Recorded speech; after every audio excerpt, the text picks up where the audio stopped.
Warahmatullahi wabarakatuh. Pada pertemuan hari ini kita akan membahas tentang pasca panen tanaman padi. Pada pertemuan kemarin kita sudah membahas tentang pasca panen tanaman padi. Nah, setelah kita melakukan panen tanaman padi, maka kita nanti akan melakukan yang namanya prosesnya, yaitu pasca panen tanaman padi. Nah, ada beberapa tahap yang harus kita ketahui untuk pasca panen tanaman padi. Nah, sebelum kita mengetahui beberapa tahapnya, mari kita ketahui dulu apa pengertian dari pasca panen tanaman padi. Nah, pengertiannya adalah tahapan kegiatan yang meliputi mulai dari pemungutan, perontokan, pengeringan, sampai nanti dia membentuk beras dan dipasarkan. Nah, itulah pengertian dari pasca panen. Nah, kemudian ada tahap-tahap dari pasca panen yang harus kita pahami. Yang pertama itu adalah perontokan gabah.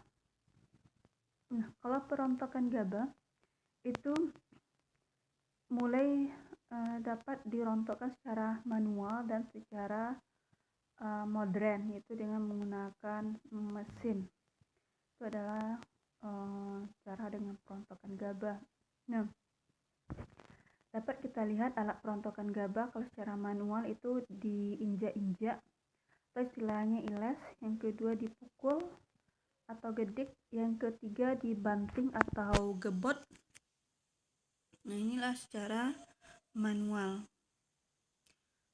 Diinjak-injak, dipukul, dan dibanting. Nah, kemudian kalau dia itu secara mekanis itu dengan menggunakan mesin. Ada nama mesinnya thresher, ada nama mesin perontok yaitu power thresher. Nah, ini dia secara mekanis atau secara modern. Nah, secara modern ada lagi satu yang namanya combine. Nah, kemudian dari gambar ini dapat kita lihat bagaimana cara perontokan gabah secara manual, yaitu dengan cara diinjak-injak. Tadi sudah kita ketahui ini cara diinjak-injak. Nah, ini di bawahnya dikasih terpal, kemudian batang padi dengan gabahnya itu diinjak sampai gabahnya berpisah atau rontok dari batang padi tersebut. Nah, yang kedua yaitu dengan cara dibanting atau digebot. Nah, ini adalah salah satu bentuk alat dengan menggunakan dibanting. Ini terbuat dari kayu. Nah, kemudian batang padi itu dibanting-banting di kayu ini sampai nanti gabahnya tuh rontok. Nah, yang ketiga itu dengan secara manualnya, itu dengan cara dipukul. Nah, ini dipukul dengan menggunakan kayu, dipukul-pukul dia menggunakan kayu. Nah, ini adalah salah satu contoh perontokan gabah secara manual. Setelah manual ada lagi dia dengan cara mekanis. Dapat kita lihat pada gambar yang pertama itu adalah menggunakan semi mekanis atau disebut dengan pedal thresher.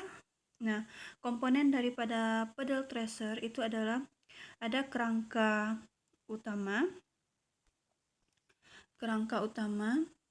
kemudian ada silindres perontok, kemudian ada unit transisi tenaga, dan tutup penahan gabah.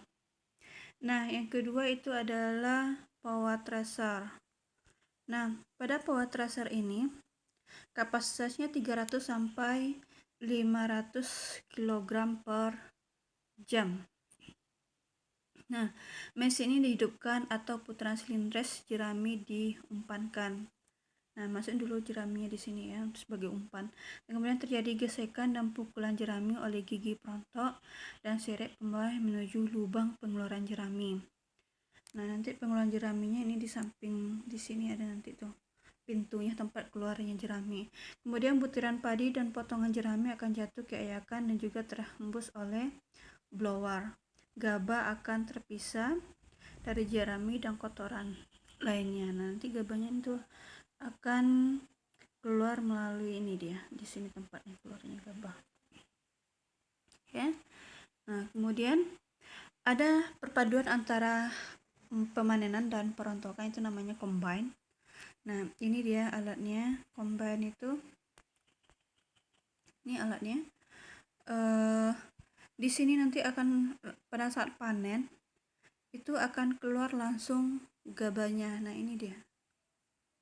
Di sini tempat keluar gabahnya, ini ada orang yang sedang menampung gabah dari padi tersebut. Nah, combine ini atau mesin pemanen ini dia bekerja sangat luar biasa. 1 hektar dia memakai waktu cuma 1 jam dan gabah langsung masuk ke karung.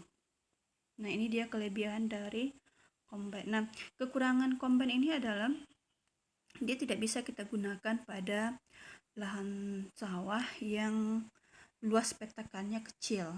Dia hanya bisa digunakan pada lahan sawah yang petakannya sangat luas.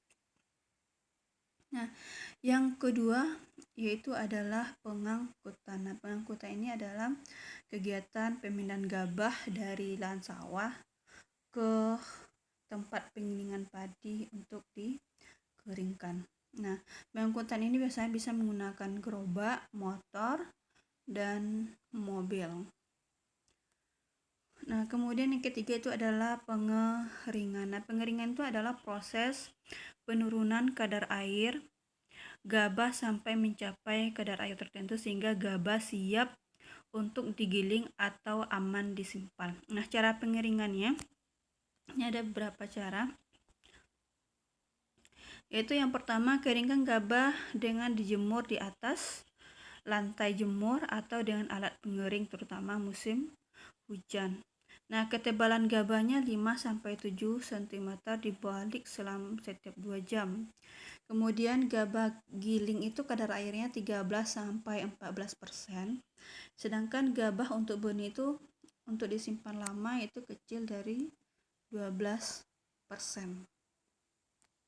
Nah, kita lihat bagaimana cara pengeringan.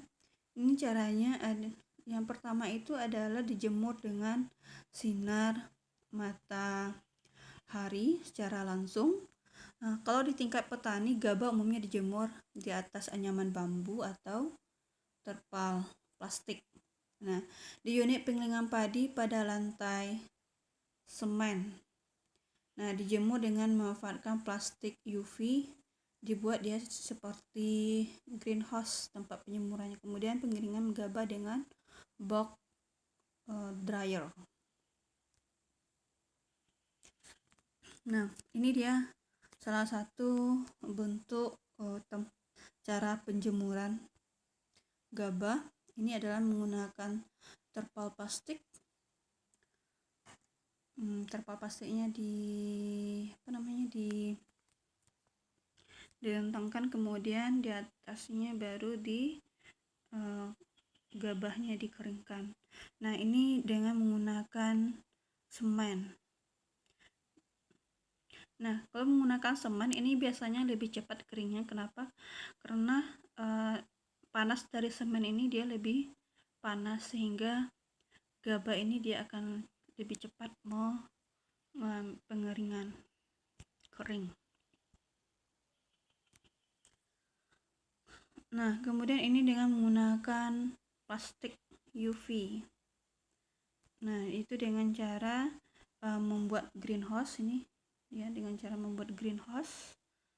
Nah, ini juga di atap dengan greenhouse, ini juga di dindingnya juga dikasih plastik, atapnya dari plastik. Ini bentuk, ini yang namanya bentuknya greenhouse.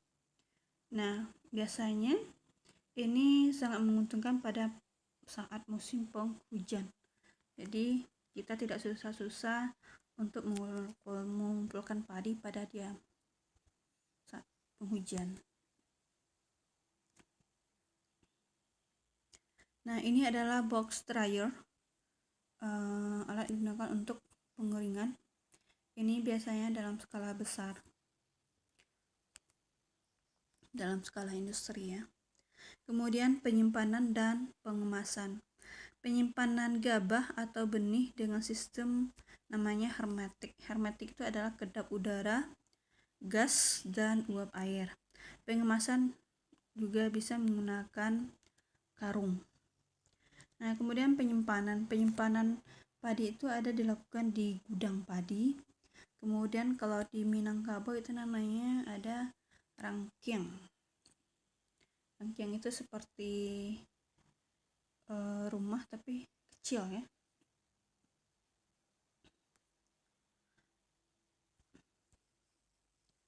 Ini tadi. Kemudian penggilingan gabah.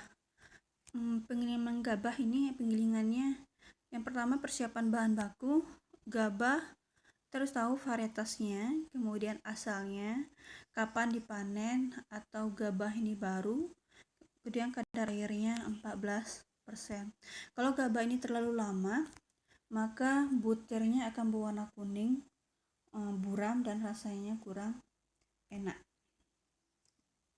Nah, ini adalah proses dari penggilingan gabah untuk menjadi beras. Yang pertama, gabah kering giling, kemudian dimasukkan dia ke dalam wadah tempat penggilingan. Kemudian proses selanjutnya itu adalah pecah kulit 2 kali. Ini akan mengeluarkan sekam. Kemudian masuk lagi di proses berikutnya itu adalah pengayakan. Ini beras pecah kulit. Kemudian penyosohan 2 kali. Ini adalah beras giling super. Dia dedak atau bekatul, mengeluarkan dedak atau bekatul. Kemudian ada proses pemolesan. Nah, pada proses pemolesan ini menggunakan pengkebutan dengan menggunakan air. Nah, pada pemolesan ini nanti baru akan menghasilkan beras kristal yang sudah bisa untuk dikonsumsi. Nah, kemudian